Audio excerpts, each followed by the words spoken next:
Hey everyone, welcome to अपनी learning, आपका अपना परिवार। आज मैं आप लोगों के साथ डिस्कस करने वाला हूं जो आप लोगों का इकोनॉमिक्स का टर्म 1 का एग्जाम होने वाला है 15 दिसंबर को। 15 दिसंबर को जो आप लोगों का टर्म 1 का एग्जाम होने वाला है इकोनॉमिक्स का, उसके हम टॉप 50 क्वेश्चन डिस्कस करने वाले हैं। आप लोगों को पता है कि इकोनॉमिक्स एक बहुत ही कॉन्सेप्चुअल यूनिट है। अगर आप इस यूनिट को अच्छे से पढ़ लेते हो तो जिस तरीके से आपने अपनी अकाउंट्स का पेपर दिया, आई होप कि काफी अच्छा हुआ होगा। बीएसटी का पेपर है वो भी आपका काफी अच्छा हुआ होगा। अब आप चाहते हैं कि आपका इकोनॉमिक्स का भी एग्जाम है वो बहुत अच्छे तरीके से हो। तो आज हम टारगेट करने वाले हैं इकोनॉमिक्स के कुछ ऐसे टॉपिक्स, कुछ ऐसे कंसेप्ट्स जो कि 110% है कि आपको आपके फर्स्ट टर्म के एग्जाम में पूछे जाएंगे। चलिए बिना टाइम वेस्ट किए हम शुरू करते हैं हमारी आज की क्लास को। पहला क्वेश्चन आपकी स्क्रीन पे ये रहा, Who circulates all money and 1 rupees note in India? कि इंडिया के अंदर हर तरह का पैसा, हर तरीके की मनी और 1 रुपए के नोट को सर्कुलेट कौन करता है? देखिए बहुत सिंपल सा तरीका आप लोगों को बताता हूं जो कि आगे चल के भी आपको काफी काम आएगा। आप लोगों को पता है कि इसका ना तो एक्सटर्नल अफेयर से कोई कनेक्शन है, ना ही स्टेट गवर्नमेंट की बात हो रही है। क्यों? क्योंकि हम इंडिया की बात कर रहे हैं, है ना। अगर इंडिया की बात कर रहे हैं तो स्टेट गवर्नमेंट का तो कोई रोल नहीं है ना। तो स्टेट गवर्नमेंट का कोई रोल नहीं है, एक्सटर्नल अफेयर्स का कोई रोल नहीं है।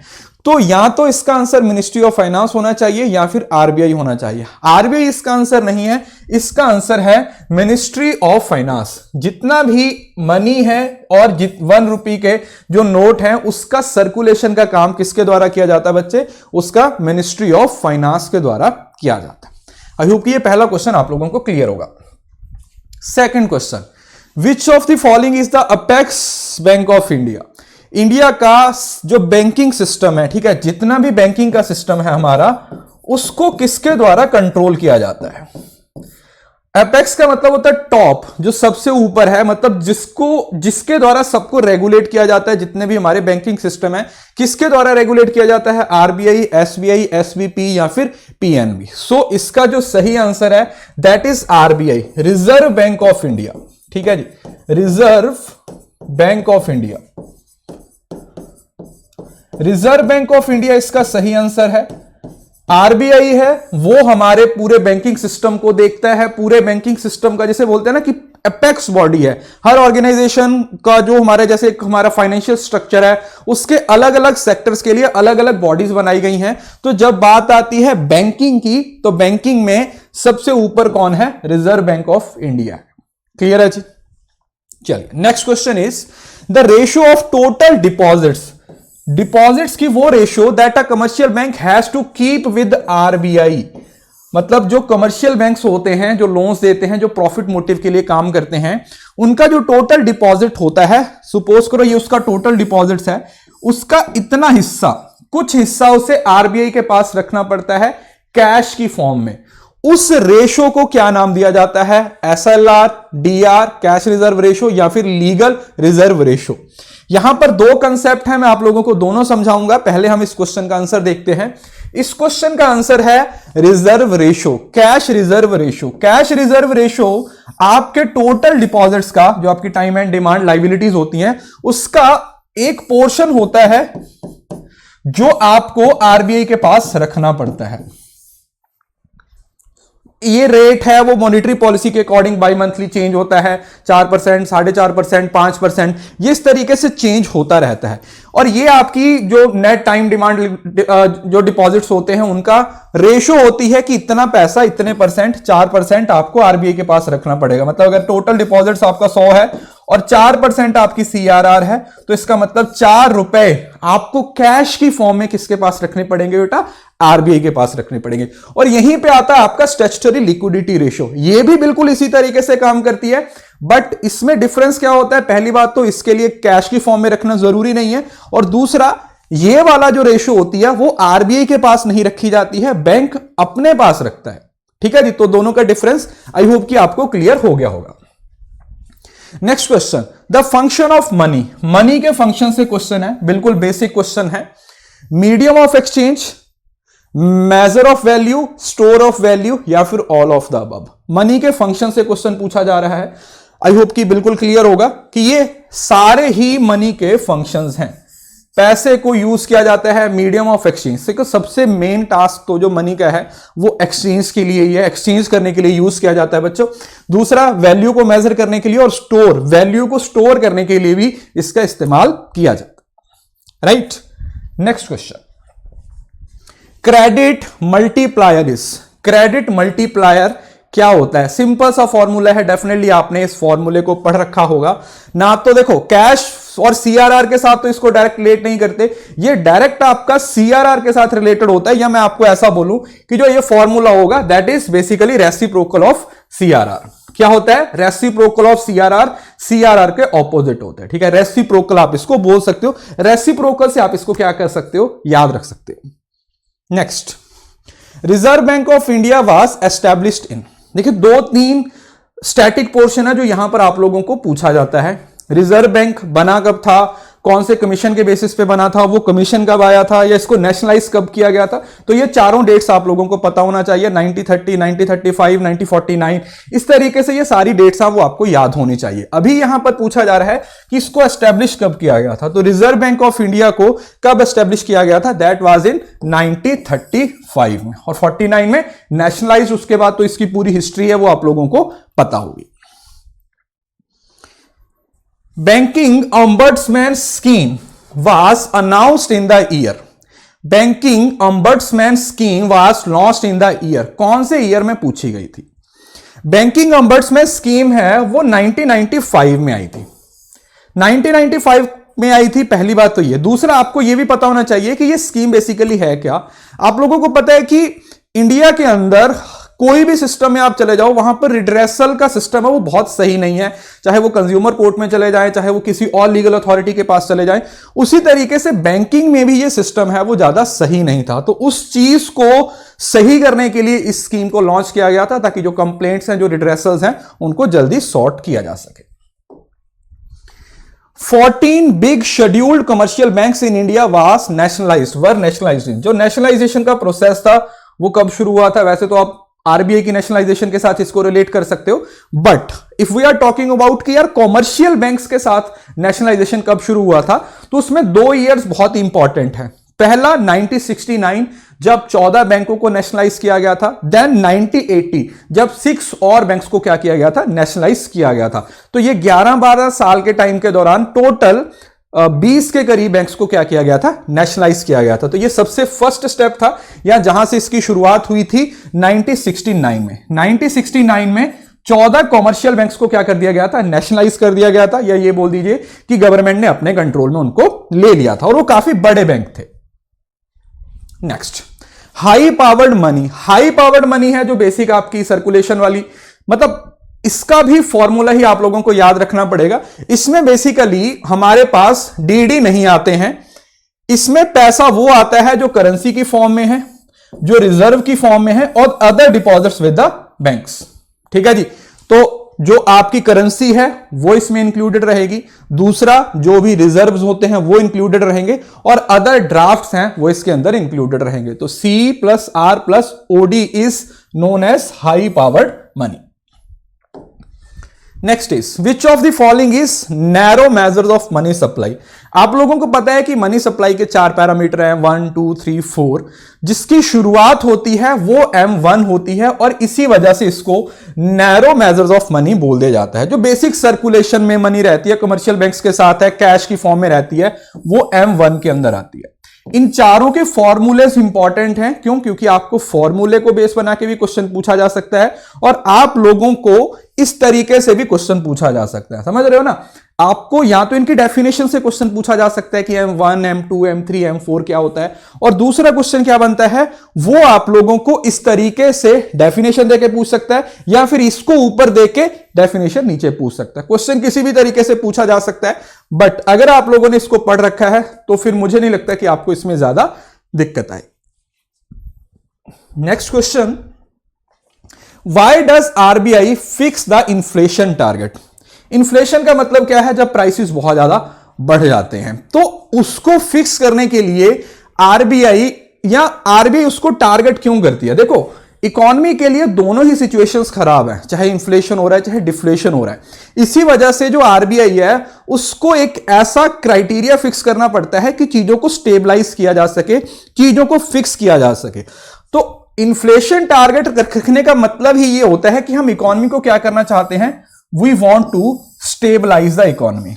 क्या करना चाहते हैं, इकोनॉमी को स्टेबलाइज करना चाहते हैं।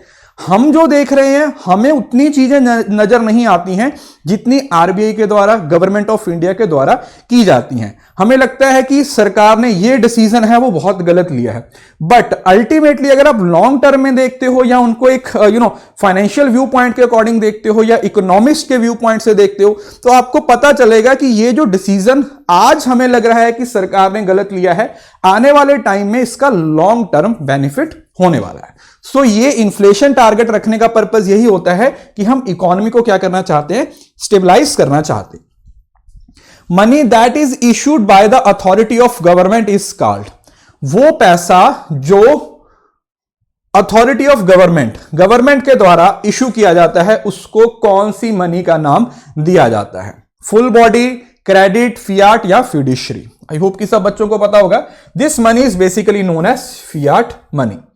एक पॉइंट ये, और दूसरा जो गवर्नमेंट की सिक्योरिटीज होती हैं उसको गिल्ड एज सिक्योरिटीज का नाम दिया जाता है। ठीक है, याद रखिएगा, gilt edge securities, gilt edge securities. ठीक है, ये भी आपसे पूछा जा सकता है, जिसमें ट्रेजरी बिल्स हैं वो इसका एक इंपॉर्टेंट पार्ट होता है। कौन सा, treasury bills is the important part of the government securities. ठीक है, सबसे बड़ा पोर्शन वही कवर करता है।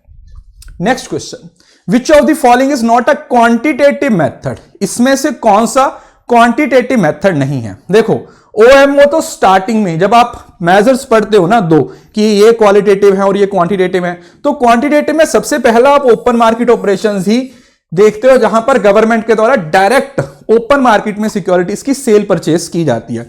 उसके बाद ये दोनों रेशोज, चाहे वो वेरिएबल रिजर्व रेशो हो चाहे बैंक रेट रेशो हो, उसको भी कंसीडर किया जाता है किसमें, क्वांटिटेटिव में। तो किसको क्वांटिटेटिव में नहीं कंसीडर किया जाएगा, that will B margin requirements. इस ऑप्शन के हिसाब से मार्जिन रिक्वायरमेंट्स को नहीं कंसीडर किया जाता किसमें, क्वांटिटेटिव में। बाकी ये जो तीनों चीजें हैं वो क्वांटिटेटिव मेथड्स के अंडर ही कवर होती हैं, ये है वो क्वांटिटेटिव के अंडर नहीं आता।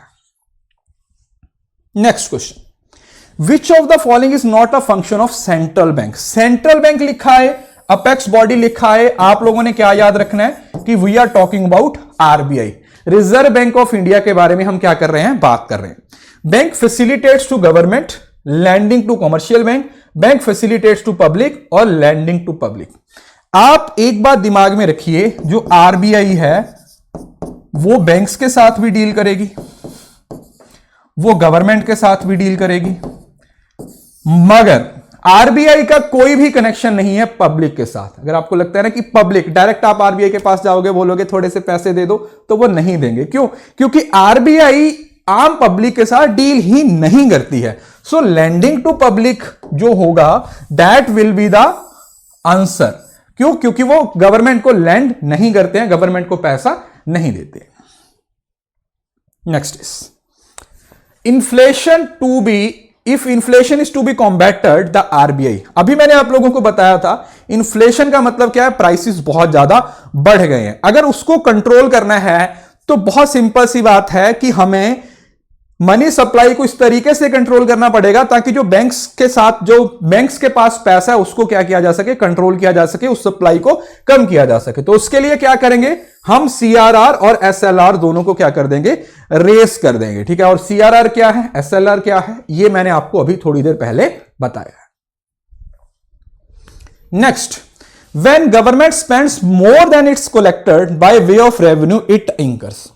अब आप लोगों को एक बात तो पता होगी कि जो हमारी गवर्नमेंट है वो हमसे टैक्स लेती है, वो हमारे टैक्स का पैसा हमारे लिए ही इस्तेमाल करती है। या आप ये बोल सकते हो कि गवर्नमेंट के भी कुछ रेवेन्यू होते हैं और गवर्नमेंट के भी कुछ एक्सपेंडिचर होते हैं। ये पैसा जो गवर्नमेंट खर्चती है और ये उसका रेवेन्यू होता है। क्या बोला है, जब हम पैसा खर्चते ज्यादा है और कलेक्ट कम कर रहे हैं, मतलब हमने जो कलेक्शन किया पैसा वो तो 100 रुपीज था, बट जो खर्च दिया वो 200 रुपए है, तो ये जो बीच का गैप है 100 रुपए का, उसको आप क्या बोलते हो, सरप्लस तो नहीं होगा। देखो सरप्लस तब होता अगर 200 कमाया होता और 100 खर्चा होता, तो जो बचता है वो ज्यादा होता है हमारी पॉकेट में, वो सरप्लस होता है। यहां पर इसका आंसर क्या होगा, budget deficit.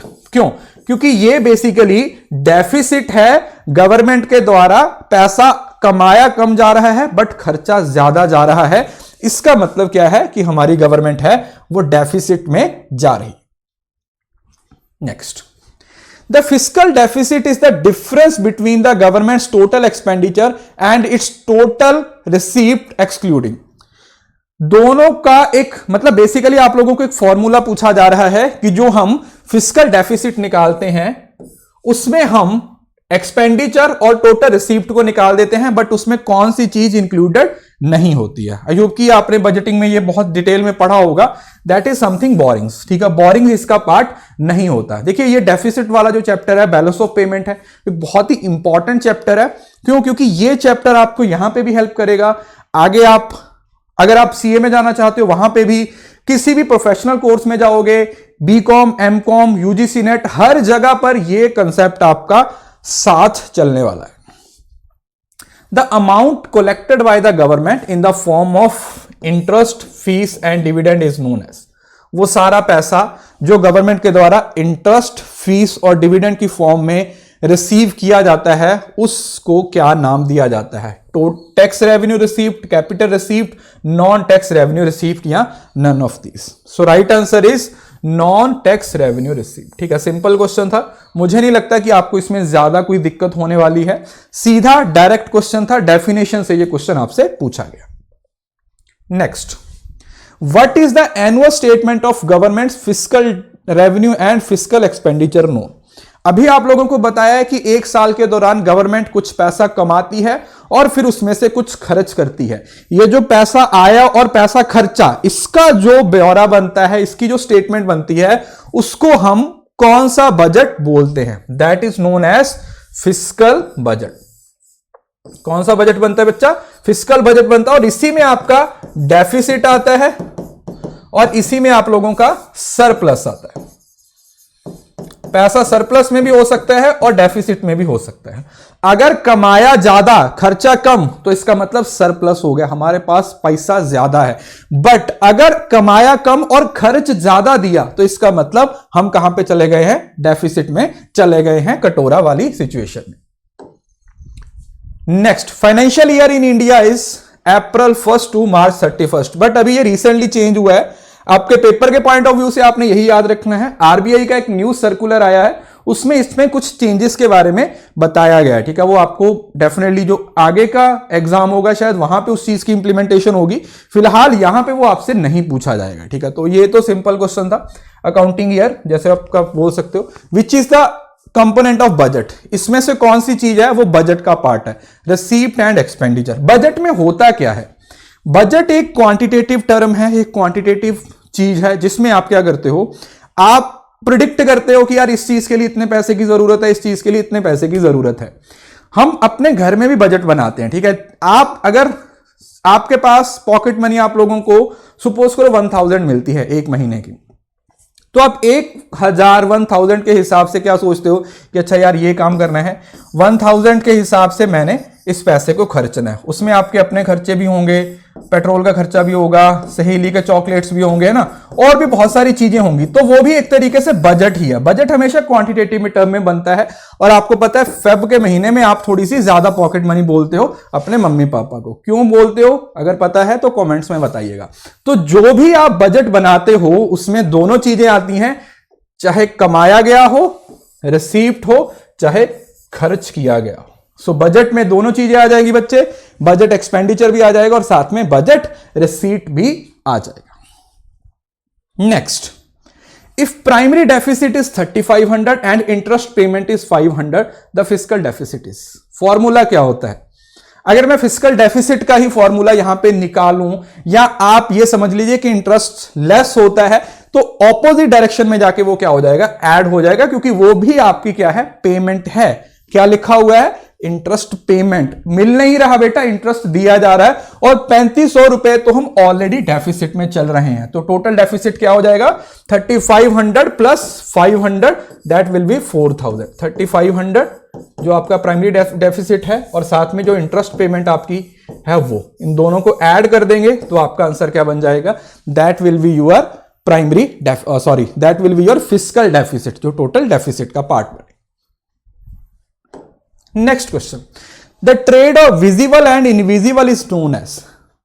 Trade of visible और इनविजिबल बहुत ध्यान से समझना है। अगर यहां पर सिर्फ विजिबल लिखा होता तो इसका आंसर कुछ और होता है, बट साथ में इनविजिबल लिख दिया तो इसका आंसर और हो गया। अगर सिर्फ विजिबल लिखा होता बेटा तो इसका आंसर होता है बैलेंस ऑफ ट्रेड, बट अब इनविजिबल भी ऐड कर दिया है तो आंसर क्या होगा, बैलेंस ऑफ पेमेंट। याद रखिएगा इस क्वेश्चन के हिसाब से जो आंसर है वो आपका बैलेंस ऑफ पेमेंट है, बट अगर आप सिर्फ विजिबल की बात करते हो तो वो आपका बैलेंस ऑफ ट्रेड होता है, जो सिर्फ ट्रेड के साथ डील करता है। और कौन सा ट्रेड, जो गुड्स का ट्रेड हो रहा है, जो गुड्स का ट्रेड होता है जो उसके साथ डील करता है। तो दोनों ही क्वेश्चन मैंने एक ही जगह पर आपको समझा दिए हैं। कौन सा, विजिबल का ट्रेड पूछा जाए तो बैलेंस ऑफ ट्रेड होगा, और दोनों का पूछ लिया तो बैलेंस ऑफ पेमेंट होगा। Next question, foreign exchange is determined by. Foreign exchange को किस तरीके से डिटरमाइन किया जाता है, demand for foreign currency, supply या डिमांड एंड सप्लाई। बिल्कुल लॉजिकल क्वेश्चन है। दो तरीके के एक्सचेंज रेट सिस्टम होते हैं बेटा, एक होता है फिक्स्ड एक्सचेंज रेट सिस्टम, एक होता है फ्लेक्सिबल। जो फिक्स्ड होता है ये गवर्नमेंट के द्वारा डिसाइड किया जाता है। गवर्नमेंट बोलेगी इतना ही है तो मतलब इतना ही है, पप्पा जी ने कह दिया तो कह दिया। फ्लेक्सिबल में गवर्नमेंट को साइड पे कर देते हैं, हम डिमांड और सप्लाई का मैकेनिज्म यूज करते हैं। कौन सा, डिमांड और सप्लाई का जो मैकेनिज्म होता है, ठीक है। इस तरीके से आपकी डिमांड कर्व और इस तरीके से आपकी सप्लाई कर्व। तो ये जो डिमांड और सप्लाई का मैकेनिज्म होता है ये डिसाइड करता है फॉरेन एक्सचेंज को, या आप ये बोल सकते हो कि अगर वो flexible exchange rate system use किया जा रहा है। दोनों ही रेट्स आपको पता होने चाहिए कि फ्लेक्सिबल का मीनिंग क्या होता है और फिक्स का मतलब क्या होता है, और उसके क्या क्या पॉइंट्स हैं वो आप लोगों को याद करने। तो राइट आंसर वही हो जाएगा आपका, जो डिमांड और सप्लाई है फॉरेन एक्सचेंज मार्केट में। फॉरेन एक्सचेंज मार्केट में जो डिमांड और सप्लाई की बात हो रही है वही इसका क्या होगा बच्चे, सही आंसर होगा। चलिए नेक्स्ट देखते हैं आज की क्लास का last question, the forms of foreign exchange market is. Foreign exchange market कौन कौन से टाइप्स की होती है, spot market, forward market, both और नन। फॉरवर्ड मार्केट और स्पॉट मार्केट दोनों ही होती हैं। स्पॉट का मतलब जहां पर अभी स्पॉट ऑन द स्पॉट, अभी होगी जो ट्रांजैक्शन होगी। और फॉरवर्ड का मतलब ठीक है भाई कॉन्ट्रैक्ट कर लो, डीलिंग, पेमेंट है वो कुछ टाइम के बाद होगी, पर्टिकुलर टाइम पे होगी। फ्यूचर और फॉरवर्ड दोनों इसका पार्ट होते हैं। तो स्पॉट मार्केट भी और फॉरवर्ड मार्केट भी दोनों ही क्या है आपकी फॉरेन एक्सचेंज मार्केट का क्या है बच्चे, पार्ट है। सो ये थे आज के हमारे 25 क्वेश्चन। कल एक और वीडियो मिलेगी, उसमें नेक्स्ट 25 क्वेश्चन आप लोगों को मैं करवाऊंगा। प्लीज ज्यादा से ज्यादा दोस्तों के साथ शेयर कर दीजिएगा, जिनका भी टर्म 1 का एग्जाम होने वाला है 15 दिसंबर को। कोशिश करूंगा कि और आप लोगों की इसी तरीके से हेल्प है वो हो जाए। प्लीज ज्यादा से ज्यादा दोस्तों को बताइए हमारे चैनल के बारे में, क्योंकि जितने ज्यादा लोग जुड़ेंगे उतने लोगों का भी फायदा होगा और मुझे भी मोटिवेशन मिलेगी कि मैं इसी तरीके के और बहुत सारी वीडियोस आप लोगों के लिए लेके आऊं। सो वीडियो अच्छा लगा तो लाइक करना, शेयर करना, वीडियो के नीचे अपनी फीडबैक जरूर लिखिएगा। See you soon in the next video. तब तक के लिए खुश रहें, हंसते रहें, मुस्कुराते रहें, और हाँ इस वीडियो को शेयर करना ना भूलें, बिकॉज शेयरिंग इज केयरिंग।